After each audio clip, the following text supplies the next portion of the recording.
Most people think video has to be one of two things: public, like YouTube, or stored somewhere, like a folder, a drive, or a file link. But there is a third option, and for a lot of people, it is actually the better fit: private video. A private streaming home for the videos that matter to a known group of people. Family memories, church messages, training libraries, member content, organizational history. The need is already there. What is new is realizing there is a solution built specifically for it. Private video should not feel technical, exclusive, or difficult. It should feel simple, familiar, and completely within reach. We have spent years thinking that if a video is worth sharing, it should be published. But ask a very simple question: who is this actually for? If the answer is everyone, public video makes perfect sense. You want discovery, reach, search, subscribers, audience growth. But what if you already know the audience? Your family, your congregation, your employees, your members, your students, your team. Now you are solving a completely different problem. You do not need the entire internet to discover the video. You need the right people to easily find, watch, and return to it. That is where private video belongs in the conversation. If the audience is already known, private video should be on the short list. Here is how most private video still works today. Upload the file. Send somebody a link. They download it. Then they manage their own copy. It sounds easy. And for one file, one time, it often is. But then there are 10 videos, 50, 500. Suddenly you have large downloads, duplicated files, disappearing links, storage problems, and people asking where something went. We are using delivery tools to solve a viewing problem. Google Drive, Dropbox, Box, and WeTransfer are useful tools, but they were not designed to become a lasting private viewing destination.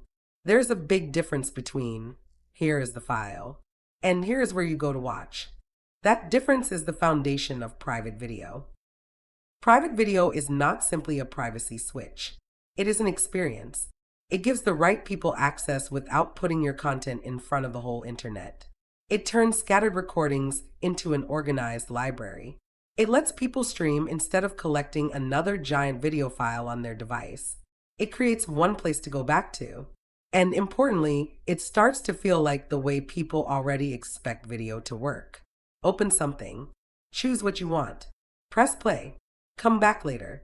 That is a very different experience from digging through email for an old link or trying to remember which folder contains the video. The job is not simply storing the file. The job is keeping the video accessible.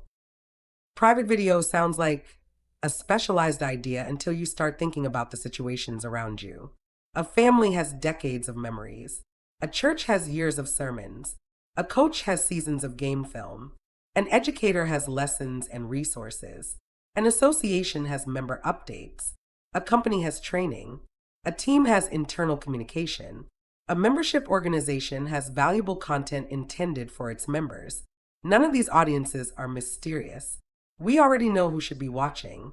And that is exactly the point. Private video is not niche. The need is actually everywhere. People just have not traditionally had an obvious category for the solution. Once you recognize the pattern: meaningful video, known audience, repeat viewing, private video starts to look less like a specialty product and more like a very normal need. The biggest cost of the wrong video setup usually does not appear on an invoice. It appears in friction. Can you send me the link again? Where is that video? Which account do I use? Did you download it? I think I have another copy. What folder was that in? Every one of those sounds small, but repeated over months and years, those tiny moments create a lot of wasted time. More messages, more support, more duplicate files, more storage, more confusion, and eventually something even worse happens. People stop watching. The videos still exist, but their value disappears because getting to them requires too much effort. The real cost is not the file itself. The real cost is all the work created around the file. This is where I think private video needs to feel much less intimidating. It does not need to be a giant technology project. The idea is incredibly simple. Upload your videos. Organize the collection. Invite the people who should have access. Let them stream it. That is it. You do not need to turn your family into IT experts. You do not need to train your church members on a complicated workflow. You do not need a public channel. You are simply giving your videos a private place to live and giving the right people a clear place to watch them. That is why private video should feel reachable from day one. The concept is new to many people. The behavior is not. People already understand streaming. This may be the biggest shift in how we should think about the category. When people hear private video, they often imagine taking one video and hiding it, maybe giving somebody a private link. That is useful, but it misses the larger opportunity. Private video becomes much more valuable when you stop thinking about the individual video and start thinking about the collection. A single link is a transaction. A private video home is a destination. Now there can be categories, series, events, training, memories, years of content, and the viewer does not have to wait for somebody to send another link. They already know where to go.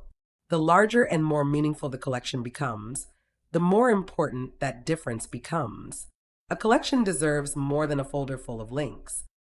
This is the opportunity ClosedCast is focused on. Not trying to make private video feel complicated, not trying to turn it into another enterprise technology problem, and not trying to recreate a public social platform behind a password. ClosedCast is emerging as a leader in private streaming and private video archives by focusing on a straightforward idea. Give meaningful video a private streaming home. Build the experience around the archive. Make it easy to watch on the web and on Roku. Give the right people access without making the collection public. That is a fundamentally different starting point from public video platforms or file storage tools. ClosedCast is helping make private video feel more practical, more familiar, more approachable, and most importantly, more possible for ordinary people and organizations. We have spent years defaulting to public video or file storage because those were the options we understood. But meaningful video deserves a better default. Keep it private when it should be private. Make it easy to watch. Give the collection a lasting home. And let the people who care about it return whenever they want. That is not an exotic use case. It is an incredibly common one. Families have videos they want to preserve. Churches have messages worth keeping. Organizations have knowledge worth protecting.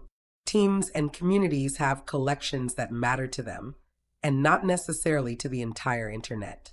The technology now exists to treat those videos differently. So perhaps the question is no longer, why would I need private video? The better question is, why am I still treating important private videos like public content or loose files? Private video is no longer a niche idea. For meaningful collections and known audiences, it may be the most natural answer. Make private video the new default for the videos that matter. ClosedCast is about making meaningful video easier to preserve, easier to share privately, and easier to enjoy. Move beyond sending files and create a private streaming library people can actually return to and watch. Visit closecast.com to get started.